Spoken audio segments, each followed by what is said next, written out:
Lorsque vous allez à l'église de Ferrières, vous avez deux représentations de Saint Louis d'Anjou. Une sur la façade et une à l'intérieur, deux statues d'ailleurs, une sur la façade et à l'intérieur un reliquaire représentant Saint Louis d'Anjou, la relique ayant disparu. Et le reliquaire est plus facile à regarder, mais c'est aussi vrai sur la façade. Sur le reliquaire, vous avez 4 caractéristiques pour Saint Louis d'Anjou. La première, c'est que son visage est jeune. Il est mort à 23 ans. La deuxième, c'est qu'il a une mitre et une chape d'évêque. Il est évêque et évêque de Toulouse.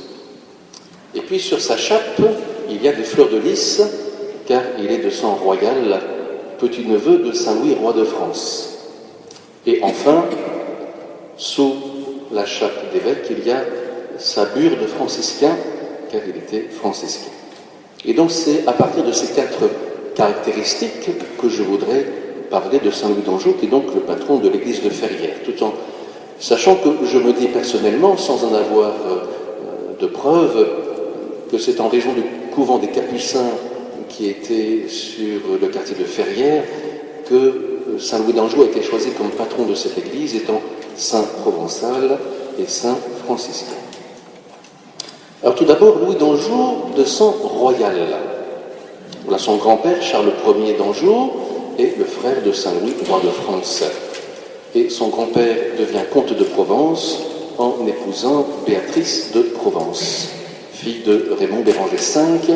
Vous savez cette histoire, Raymond Béranger qui avait 4 filles, d'où le roman Les Demoiselles de Provence. Ainsi. Et donc une des 4 filles se marie avec Charles Ier, et donc Charles Ier d'Anjou devient ainsi comte de Provence, et puis sur le désir du pape de l'époque, il devient aussi roi des 2 Siciles, roi de Naples et de Palerme, roi des 2 Siciles ainsi.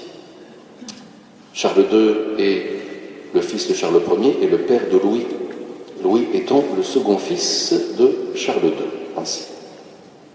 Louis a vécu sa petite enfance à Naples avant de venir en Provence vers l'âge de 5 ans, et à l'âge de 5 ans, il est très marqué par la découverte du sarcophage de Sainte Marie-Madeleine à Saint-Maximin la Sainte-Baume. C'est en 1279, cette découverte du sarcophage, et ça fait un lien entre Saint Louis d'Anjou et cette église de la Madeleine ainsi.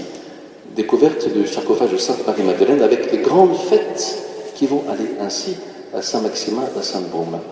Et Louis restera sans doute très marqué dans sa toute petite enfance par cette découverte du sarcophage de Marie-Madeleine. Le deuxième événement important de la vie de Saint Louis d'Anjou, c'est que son père, dans une guerre avec le roi d'Aragon, qui veut prendre ce royaume des 2 Siciles, qu'a Charles Ier d'Anjou, son père devient prisonnier en 1285, alors que Louis a 11 ans. Il est prisonnier en Espagne, et son père est libéré en 1288, avec comme rançon 3 des fils de Charles Ier. Louis, le second, Robert, le troisième, et Raymond Béranger, le 4e fils. Les 3 fils, en devenant prisonniers en Catalogne, permettent à Charles II d'être libéré et de revenir ainsi en Provence. Et Louis va vivre ainsi 7 ans prisonnier. Dans sa courte vie de 23 ans, il va vivre 7 ans prisonnier, en étant offert tous les soirs, même si dans la journée, il recevait une éducation, en particulier par des frères franciscains à qui il avait été confié, ainsi que ses frères. Et c'est la fréquentation de ces frères franciscains qui va le faire désirer petit à petit de devenir lui-même frère mineur. Frère mineur, les frères les plus petits, c'est cela le frère franciscain. Ordre des frères mineurs, ordre des frères les plus petits, c'est cela ainsi. Et ce sera le désir, malgré l'opposition de sa famille, de devenir franciscain, car il ne sied pas à un prince de devenir franciscain ainsi.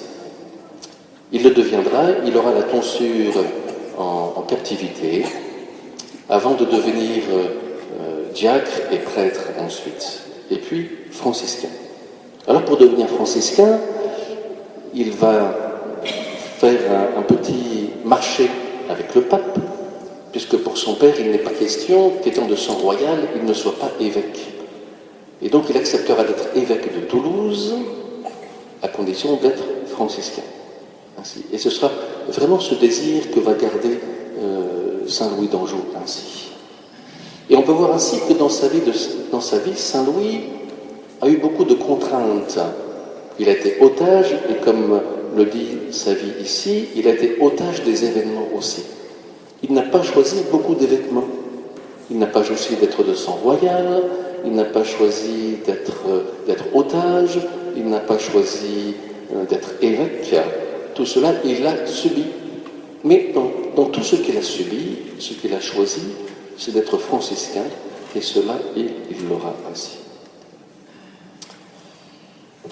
Franciscain, la vie de saint François est pour lui un exemple, et il reproduira dans sa vie, tel qu'il est raconté dans son procès de canonisation, il reproduira dans sa vie le baiser aux lépreux que saint François a fait étant jeune, ce qui a transformé la vie de saint François.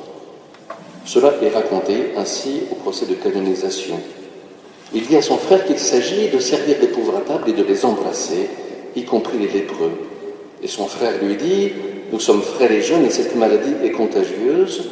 Nous devons prendre en considération le danger car nous pouvons facilement contracter ce mal. » Et le prince Louis lui répond « Nous n'avons rien à craindre lorsque nous agissons par dévotion et en mémoire de la passion du Christ. » Et donc les pauvres sont appelés et Louis va commencer à leur laver les pieds, à les servir et à embrasser un lépreux complètement difforme, plein de taches, avec des lèvres grosses et laides. Il le fera, surmontant toute répugnance. Et je ne peux m'empêcher de penser à cette phrase du livre de la sagesse qui dit que Dieu n'a de dégoût pour aucune de ses créatures.